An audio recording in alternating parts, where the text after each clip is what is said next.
There were certainly dozens of ear witnesses and eyewitnesses, but when you talk about the people who both heard something or saw something and knew what it meant, knew what was going on, I don't think it's more than half a dozen. And Cook says one neighborhood man remembers his dad calling the cops on that fateful night.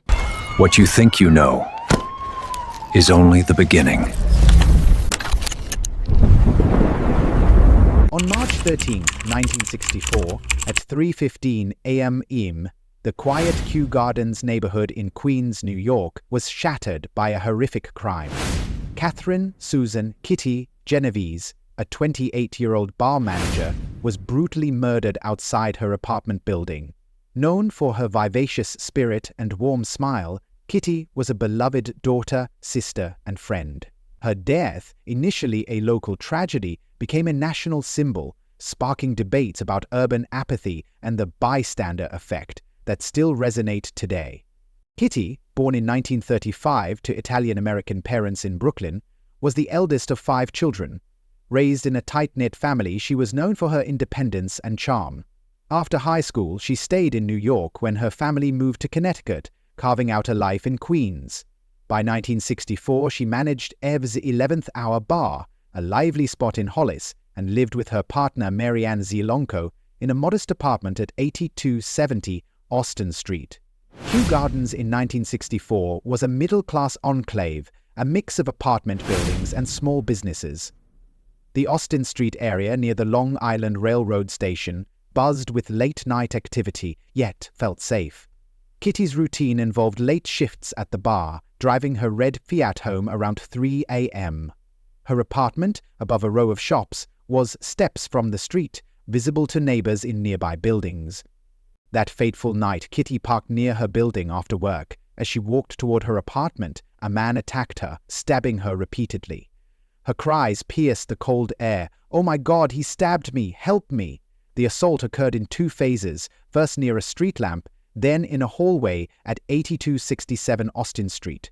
The attack lasted over 30 minutes, ending with her death. Several neighbors heard Kitty's screams, some claiming to have called police, though records later showed delayed responses. One neighbor, Robert Moser, shouted from his window, briefly scaring the attacker away. Kitty, gravely wounded, staggered to her building's hallway, where the assailant returned to finish the attack. The delay in police arrival, over an hour, became a focal point of controversy. Kitty's family was devastated. Her parents, Vincent and Rachel, learned of her death from police, collapsing in grief. "She was our light," Vincent said, recalling her love for dancing and books. Her siblings, scattered across Connecticut, rushed to Queens, grappling with shock. Marianne, Kitty's partner, was inconsolable, later saying, "I lost my other half." The family's pain fueled their demand for answers. The community reeled. Kew Gardens, a close-knit area, felt betrayed by its own vulnerability. Neighbors gathered at Kitty's building, leaving flowers and notes. The local deli, where Kitty often grabbed coffee, became a hub for mourners. "She was always smiling," a shopkeeper recalled. The murder shattered the neighborhood security, with residents questioning how such violence could occur unnoticed. Systemic issues emerged early. Queens in 1964 lacked robust street surveillance, and police response times were slow in outer boroughs.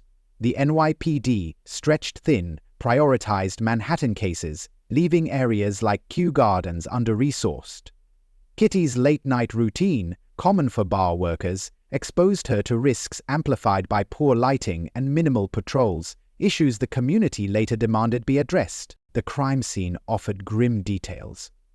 Kitty suffered multiple stab wounds, her body found in a blood-soaked hallway. Her keys and wallet remained, ruling out robbery. The brutality suggested a personal or predatory motive, puzzling police. The public nature of the attack, near a busy street, raised questions about witnesses. Why didn't more intervene? This question would define the case's legacy. Media coverage exploded. The New York Times, in a March 27 article, claimed 38 witnesses saw or heard the attack yet did nothing, a narrative later contested but widely accepted at the time. The story painted Kew Gardens as apathetic, sparking outrage. "How could they just watch?" a reader wrote, echoing national sentiment. The article amplified Kitty's tragedy, making her a symbol of urban indifference. Kitty's personality shone through friends' stories. She loved jazz, often dancing at the bar after closing. Her dream was to open her own restaurant, a goal she shared with Mary Ann. Her independence, living openly with her partner in a less tolerant era, made her a trailblazer. Kitty lived life fully, a co-worker said. Her warmth, a stark contrast to her violent end. The emotional toll was immense. Vincent Genovese, a stoic man, broke down at Kitty's funeral, attended by hundreds. Neighbors, guilt-ridden, debated their inaction. Some claimed they thought it was a lover's quarrel, a common excuse in 1964. The community's grief mixed with shame, as the Times narrative painted them as callous, a label they struggled to shake. The NYPD's 112th precinct, led by Inspector Frederick Lewson, mobilized detectives to canvass Kew Gardens. The lack of immediate witnesses frustrated efforts, but Kitty's public death suggested a bold killer. The community demanded action, holding vigils outside her apartment. "We failed her," a neighbor said, vowing to push for justice. The murder of Kitty Genovese sparked an urgent investigation. On March 13, 1964, NYPD detectives descended on Kew Gardens, determined to find her killer. The 112th precinct set up a command post at Austin Street, interviewing neighbors and bar patrons. The community, shaken by the New York Times claim of 38 indifferent witnesses, rallied to assist, hoping to redeem their neighborhood's reputation and bring justice for Kitty. Police employed 1964 methods: door-to-door canvassing, witness interviews, and crime scene analysis. The hallway at 8267 Austin Street, where Kitty died, was scoured for evidence. Bloodstains and a knife mark on the door offered clues, but no fingerprints were found. Detectives traced Kitty's last hours, confirming she left Ev's 11th hour bar at 2:30 a.m., driving home alone. A neighbor, Carl Ross, admitted hearing Kitty's cries but delayed calling police, fearing involvement. Another, Sophia Farrar, found Kitty dying and held her, a rare act of courage. Police learned the attack occurred in 2 stages: an initial stabbing near a street lamp, paused by Morse's shout, then a fatal assault in the hallway. This timeline suggested a determined killer. The Times narrative exaggerated witness apathy, but police confirmed at least 12 heard something, with only 2 calling immediately. Nighttime confusion, some mistook screams for drunks, delayed responses. Limited forensic technology meant no DNA or advanced fingerprinting. The busy Kew Gardens area, with constant foot traffic, made eyewitness accounts unreliable, as memories blurred in the chaos. Community efforts bolstered the search. Neighbors formed search parties, combing alleys for the murder weapon, a hunting knife. Local businesses posted flyers with Kitty's photo urging tips. "We're not heartless," a deli owner told reporters, countering the Times. Vigils drew hundreds, with Mary Ann Zelonko speaking, "Kitty deserved better." The community's unity contrasted with the media's harsh portrayal. Investigators followed leads. A witness recalled a man loitering near Austin Street that night, driving a white car. Police checked Ev's bar patrons, suspecting a customer with a grudge, but found no motive. Kitty's open lesbian relationship, bold for 1964, prompted theories of a hate crime, though no evidence supported this. The lack of robbery suggested a personal or predatory attack. The emotional toll on detectives was heavy. Inspector Lewson, a veteran, called it a case that haunts you. Officers worked 18-hour shifts, driven by Kitty's youth and the public's outrage. The community's guilt fueled their resolve. Neighbors like Farrar cooperated fully, hoping to atone. "I wish I'd done more," she told police, her voice trembling with regret. Media pressure intensified. The Times article, though later criticized for inaccuracies, kept the case in headlines. National outlets covered it, framing Kew Gardens as a symbol of urban decay. This scrutiny pushed police to act swiftly, fearing public backlash. Tips poured in, over 200 in days, but most were vague. Like reports of suspicious men near the Long Island Railroad, police explored the crime scene's context. The Austin Street hallway, semi-public, suggested the killer followed Kitty from her car. The two-phase attack indicated confidence, as he returned after being interrupted. Detectives theorized a local, familiar with the area's layout. The absence of forced entry in the hallway ruled out a random break-in, pointing to a targeted assault. The investigation widened. NMPD checked missing persons reports, unaware Kitty's family hadn't reported her missing, assuming she was safe. Her partner, Mary Ann, provided a timeline, noting Kitty's routine was predictable. Detectives canvassed nearby bars, suspecting the killer knew her schedule. A bartender recalled a man asking about Kitty, but couldn't describe him clearly. Community impact deepened. Kew Gardens residents, stung by the 38 witnesses story, organized safety patrols. Churches held prayer services, drawing diverse crowds. "We're a family here," a pastor said, rejecting the apathy label. The media's narrative, though flawed, spurred action. Locals demanded better lighting and police presence, addressing systemic safety gaps exposed by the murder. By late March, a breakthrough loomed. Police received a tip about a burglary suspect, arrested in Corona, Queens, linked to a similar knife attack. This lead shifted focus as detectives sensed the killer's boldness matched the Genovese case. The community held its breath, hoping for closure, while Kitty's family, led by Vincent, pressed for answers, their grief a constant motivator. Section 1800 words. On March 19, 1964, 6 days after Kitty Genovese's murder, NYPD detectives arrested Winston Mosley, a 29-year-old machine operator from South Ozone Park, Queens. Caught during a burglary, Mosley confessed to Kitty's murder and 2 others, shocking investigators with his calm demeanor. His arrest, driven by a neighbor's tip and swift police work, brought relief to Kew Gardens, though his chilling motives deepened the tragedy's horror. Mosley, married with 3 children, lived a seemingly ordinary life. By day, he worked at a business machine company. By night, he prowled Queens, targeting women. His criminal history included burglaries, but no prior violent crimes were documented. Raised in Brooklyn, he was soft-spoken, blending into his community. He seemed so normal, a neighbor later said, stunned by his double life. The arrest unfolded rapidly. On March 18, a Corona resident, Alvin Mitchell, caught Mosley stealing a television. Held at gunpoint, Mosley was turned over to police. During questioning, Detective John Tartaglia noticed similarities to Kitty's case. Mosley drove a white Corvair, matching a witness's description. Under pressure, he confessed, detailing the March 13 attack with chilling precision.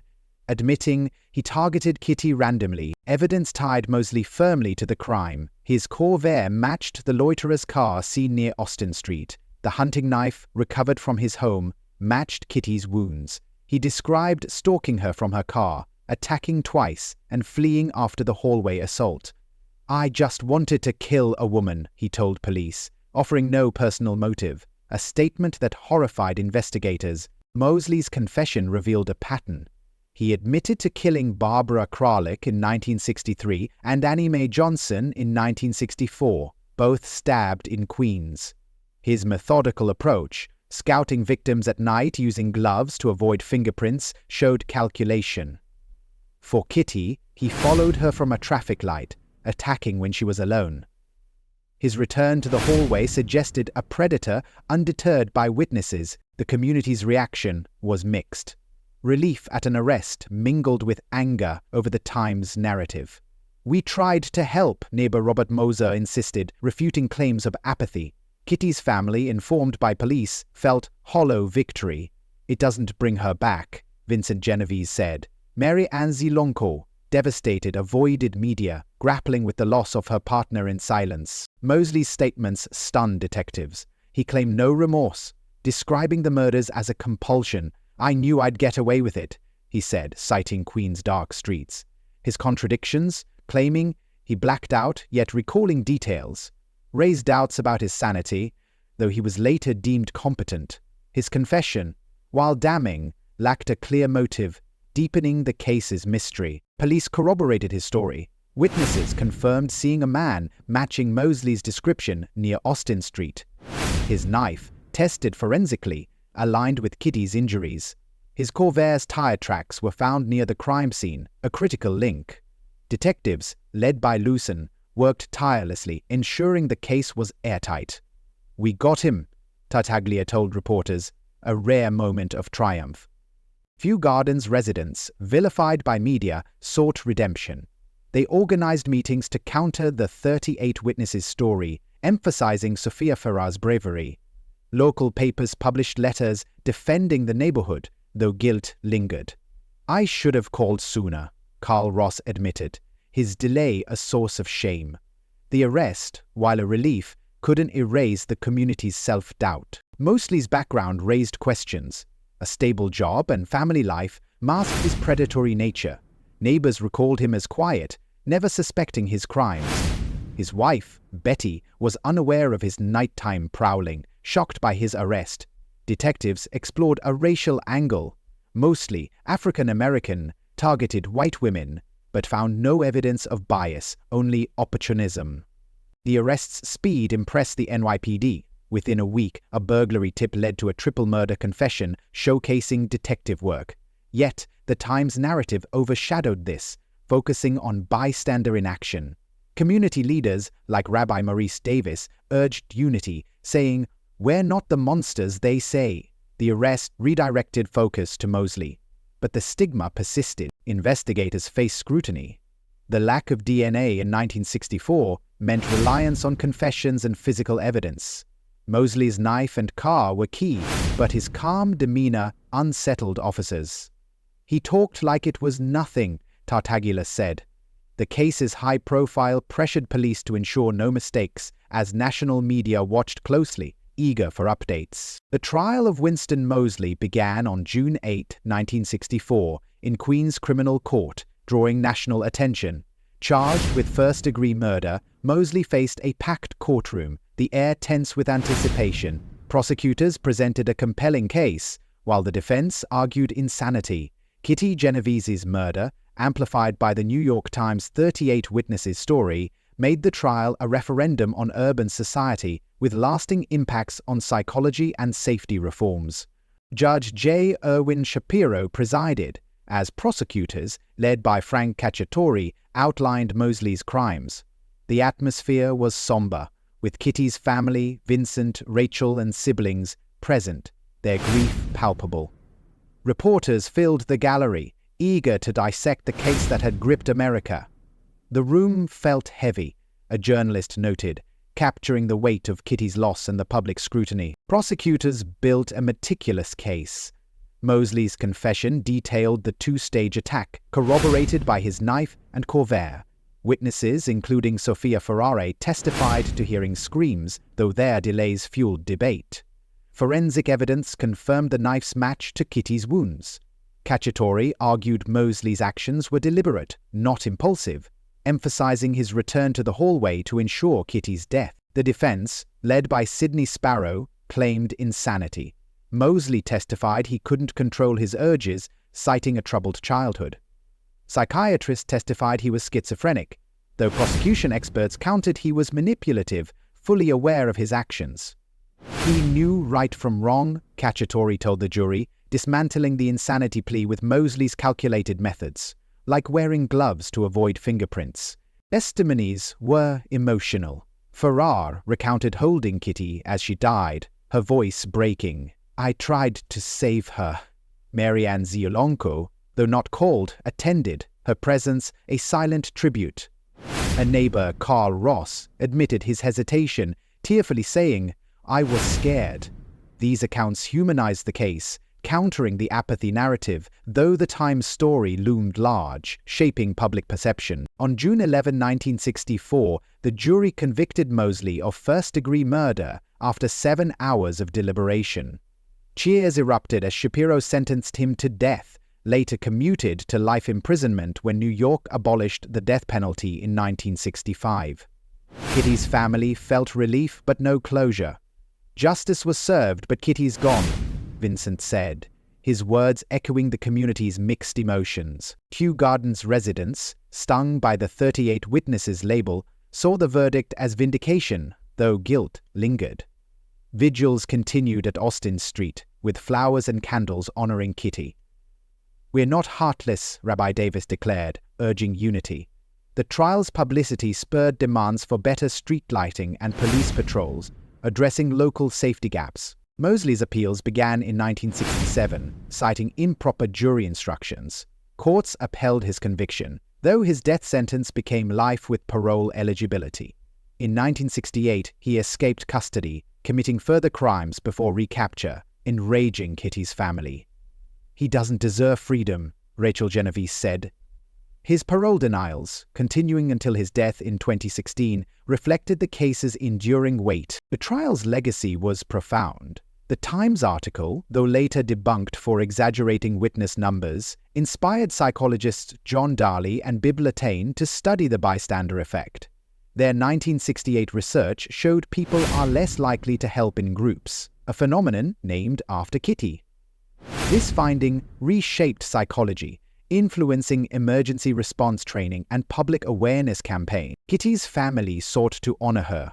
Vincent and Rachel spoke at community forums advocating for victim support. Her brother Bill Genovese produced a 2015 documentary, The Witness, re-examining the case and debunking myths. Kitty was more than a story, he said, focusing on her vibrant life. These efforts restored her humanity, countering the media's focus on apathy. New York City installed more streetlights and expanded police patrols in Queens, driven by community pressure. The NYPD improved 911 systems, partly inspired by Kitty's case, reducing response times. Neighborhood watch programs flourished, with Kew Gardens leading efforts. "Her death changed us," a local organizer said, reflecting the case's impact on urban safety. The bystander effect became a cultural touchstone. Schools taught it, urging students to act in crises. Media referenced Kitty's case in debates about civic duty, though revisions to the Times story showing neighbors did try to help came too late to shift public perception. Books like Kitty Genovese, The Murder, The Bystanders, The Crime That Changed America, 2014, clarified the narrative. Kew Gardens transformed. By the 9,970th, residents formed safety committees, and Austin Street gained better lighting. Memorials for Kitty, including a 2016 plaque, honored her legacy. "She's our reminder to care," a neighbor said. The community's resilience countered the apathy stigma, fostering a culture of vigilance and compassion that endures today. The case's societal impact grew. It inspired Good Samaritan laws, encouraging bystander intervention. Women's safety became a focus, as Kitty's murder highlighted vulnerabilities. Feminist groups cited her case in advocating for anti-violence measures, linking it to broader issues of gender-based violence. Her story became a catalyst for change, amplifying voices for reform. Kitty's legacy endures through advocacy. Her family supported victim rights groups, ensuring her death sparked progress. Bill's documentary reached millions, reframing her as a vibrant woman, not just a victim. "She'd want us to live fully," he said at a 2024 memorial. Kew Gardens holds annual vigils, a testament to Kitty's lasting influence on community and conscience. The Genovese case remains a landmark. It exposed urban safety gaps, inspired psychological research, and reshaped public policy.